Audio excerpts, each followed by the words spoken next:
Charles Augustus Lindbergh Jr. was just 20 months old when he vanished from his nursery on the night of March 1, 1932. His father, Charles Lindbergh, was one of the most famous men in the world after completing the first solo non-stop flight across the Atlantic in 1927. The Lindbergh family lived in a newly built mansion in Hopewell, New Jersey, hoping for privacy away from the public eye. Instead, their home would become the center of what newspapers called the crime of the century. At around 10 p.m., the family nurse, Betty Gow, went to check on the baby and discovered the crib was empty. A handwritten ransom note was sitting on the windowsill. The note demanded $50,000 in exchange for the child's safe return. Outside the home, investigators found a homemade wooden ladder broken beneath the nursery window. Muddy footprints surrounded the area, but heavy rain had washed away much of the evidence. Police immediately launched one of the largest manhunts in American history. Reporters flooded the property. Crowds gathered outside the estate. Everyone wanted answers, but investigators struggled to find reliable clues. The ransom notes became the key focus of the case. They contained strange grammar, misspellings, and a symbol made of overlapping circles and holes punched into the paper. Experts believed the writer may have been German, or at least heavily influenced by the German language. Over the next several weeks, more ransom notes arrived. The kidnappers increased their demands to $70,000. The Lindbergh family agreed to negotiate through a retired school principal from the Bronx named Dr. John Condon, who inserted coded messages into newspaper advertisements, hoping to communicate with the kidnappers. Surprisingly, the kidnappers responded. Dr. Condon eventually met a man in a Bronx cemetery under the cover of darkness. The mysterious man called himself John. According to Condon, the man spoke with a heavy accent and claimed the baby was alive and hidden on a boat near Massachusetts.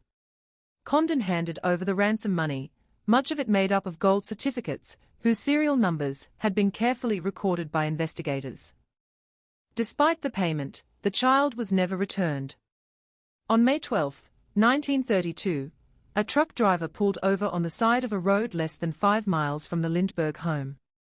Hidden in the woods was the badly decomposed body of a small child. The remains were identified as Charles Lindbergh Jr. Investigators determined the toddler had likely died the same night he was kidnapped. Evidence suggested he may have been killed accidentally during the abduction, possibly from a fall caused by the broken ladder. The case went cold for more than 2 years. Then, in September 1934, a gas station attendant in New York became suspicious when a customer used a gold certificate to pay for gasoline. Gold certificates were rare because the government had recently ordered them removed from circulation during the Great Depression. The attendant wrote down the license plate number on the bill. That plate led investigators to Bruno Richard Hauptmann, a German immigrant carpenter living in the Bronx. When police searched Hauptmann's garage, they discovered nearly $14,000 of the ransom money hidden inside the walls. Investigators also found handwriting samples that experts claimed matched the ransom notes. Even more damaging, wood analysis suggested that part of the homemade ladder had been built using lumber taken directly from Hauptmann's attic floor. Hauptmann denied everything. He claimed the money belonged to a deceased business partner named Isidor Fish, who had left him a showbox containing the cash before returning to Germany, where Fish later died. Hauptmann insisted he had never kidnapped or murdered the child and said he was being framed by investigators desperate to close the case. His trial began in January 1935 and quickly became a media circus. Hundreds of reporters packed the courtroom daily. Cameras flashed constantly outside. Witnesses testified that Hauptmann resembled the man Dr. Condon had met in the cemetery. Handwriting experts linked him to the ransom notes.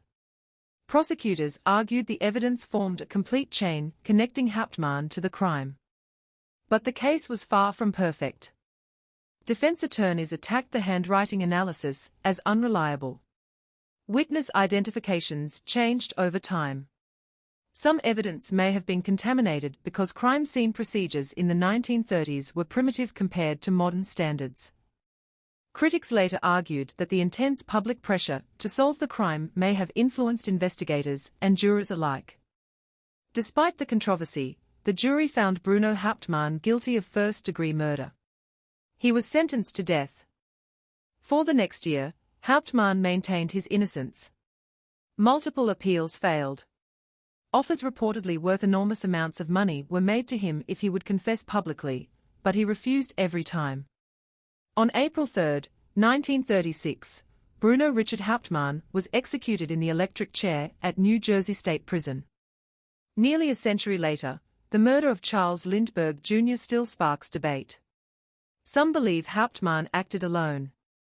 Others think he was part of a larger kidnapping conspiracy. A number of researchers even argue that he may have been innocent entirely. What remains certain is that the case transformed American law enforcement forever. Public outrage helped lead to the creation of the Federal Kidnapping Act, often called the Lindbergh Law, which made kidnapping a federal crime if the victim was transported across state lines. The death of Charles Lindbergh Jr. became more than a tragedy involving America's most famous family.